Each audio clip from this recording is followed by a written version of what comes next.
من آياته أن خلق لكم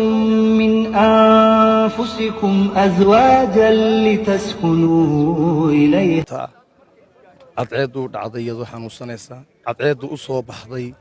iyada oo geeri ah oo meyd ah magacaygu waa magaca halkaa ku qoran waa cabdi faarax ducaale waa ninkii casuumadda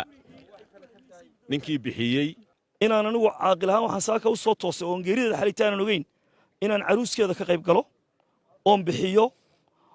oo aan farxaddaa la wadaago markaan soo baxayna waxaa lay sheegay geerideedii meydkeedii inuu yaallo oon tacsideedii iyo aaskeedii ka qayb galo halkani oo xabaalaha rawda ee bariga magaalada Hargeysa waxa aas qaran lagu sameeyay Allah ha u naxariiste marxuumad Faadumo Cismaan Aadan oo loo balansanaa maanta inuu meherkeedu ka dhaco magaalada Hargeysa Allah ha u naxariiste Faadumo ayaa waxa ku soo booday xanuun degdeg ah kaasoo sababay inay u geeriyooto aaskeeda waxa ka soo qayb galay qaraabadeed iyo sidoo kale madax dhaqameed iyo bulsho badan oo ka kelmay magaalada Hargeysa waa xaq waxay ku beegnayd aamintu shantii galabnimo markii la soo sheegay si halhaleela baan u tegey international hospital marka inna lillahi wa inna ilayhi raaji'uun xanuunkeedu waa xidid maskaxda ah istaagay oksijiinta ka xidhmatay saakana loo ballansanaa meherkeedii laakiin ay noqotay inayn ka mid noqoto dadka saaka subaxa saakaa ku qornaa geerida xaqa ah rabbi naxariistii janno ha ka waraabiyo annagana samiriyey maasaadaqa rabbi naga siiyo dhammaantayo innaa lilaahi wa inna ilayhi raajicuun innaa lilaahi wa inna ilayhi raajicuun waa wax ku cibaaro qaadasho ah cadceedu ay u soo baxday iyadoo bad qabta ah cadceedu dhacday iyadoo xanuunsanaysa cadceedu u soo baxday iyada oo geeri ah oo meyd ah ilaahay samariye iimaan saadiqa dhammaantiin baa inaga wada siiyo inaa lilaahi wa inaa ilayhi raajicuun allah u naxariisto Faadumo Cismaan Aadan oon abti rumaan u ahaa geeridu waa xaq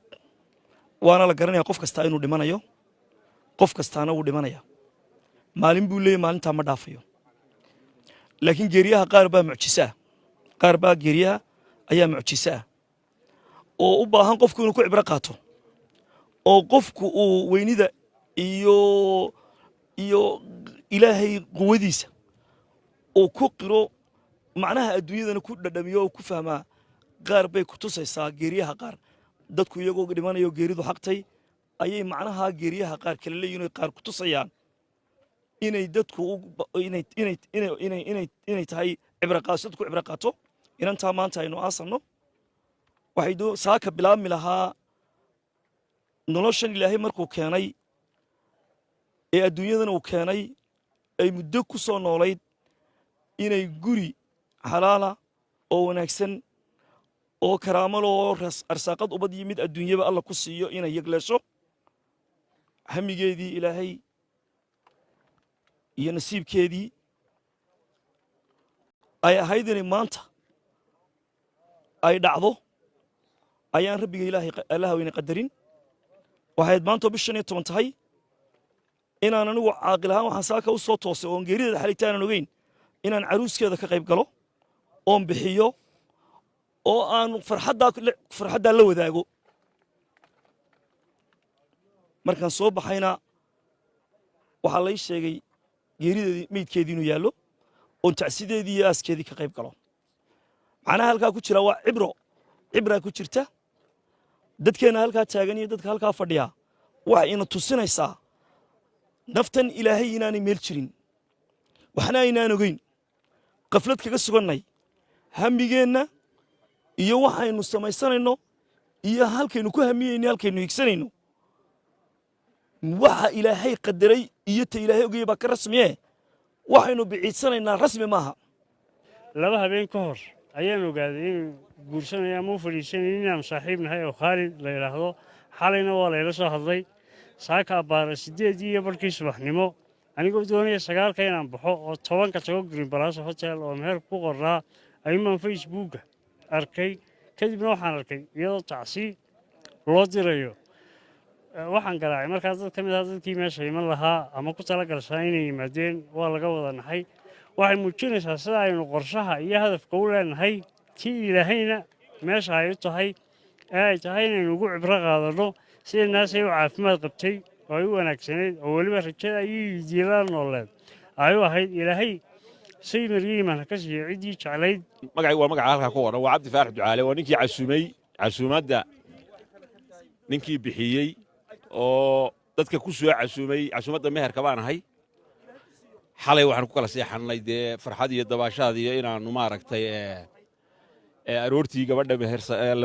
la meheriyo oo labadaa caruuskii caruusadda laysu meheriyo 10kii bay ahayd 9kii baa waxa laygu yidhi war bal arrintii waxba isbedelee soo kaco warkii baanu adigoo waxa laygu inantii dhimatay inna lillahi wa inna ilayhi raaji'uun geeridaasaa nagu dhacday geeriduna dee waa xaq waxay la tahay cid waliba waa dhimanaysaa ilaahay waxaynu uga rajaynaynaa inuu jannada firdawsa ka waraabiyo arooskay geli lahayd aroos ka khayr badan ilaahay geliyo aqalkay geli lahayd aqal ka khayr badan ilaahay inuu geliyo ehelkay ka tagtayna ehel ka khayr badan ilaahay siiyo ilaahay intaasaynu uga baryaynaa annaga waxaan gaar ahaan nagu taabanaysaa wax weeye waxaa loo diyaargaroobayey xalfadda farxaddeeda ee meherkeeda waxaana xigtay uun in maaragtay gerideedii ay dhacdo marka ilaahay wax cidi xole ma oga anigu waxaan ka mid ahaa qoyskan ka mid ahay ayaan aaminsanahay waayo 20 sano ayaan jaar ahayn labadeeda guri way isku xigaan intay koraysay iyo intay kaalin qaadaysayba waan la socday xaaladdeeda qof dhowrsoon oo akhlaaq leh oo qiyam leh ahayd oo wax baratay qoyskan iyada u weyneyd hablaha kale ay ka weyneyd dhammaantood iyadaa gacanta ku haysay oo ay ku dayan jireen qof role model u ah qoyskooda ayay ahayd maanta ayaa la qoray inay geeriyoto waxaase la yaabaa inay isku beegmeen meherkeedii iyo geerideedii ummadda Soomaaliyeed taasay runtii ay la dareer noqdeen aad baana maarta uga tacsiinaya qoyska waxaan halkan tacsi uga dirayaa adeer awow Cismaan aadan dheeg oo inantiisii Faadumo Cismaan aadan dheeg saaka geeriyootay anigana runtii qof aad ii caawiyay ahayd waxaan leeyahay inankii la siinayay maanta meherkoodu inuu saaka dhaca ahaana samiriya iimaan baan ku leeyahay iyo reerkii oo dhan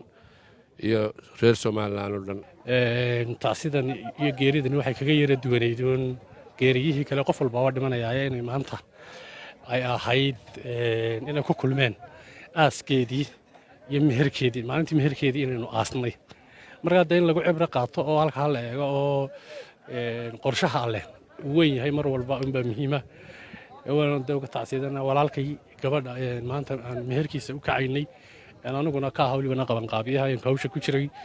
waan isagana waxaan leenahay waan uga tacsiidana ilaahay awal khayr qabana ha ka siiyo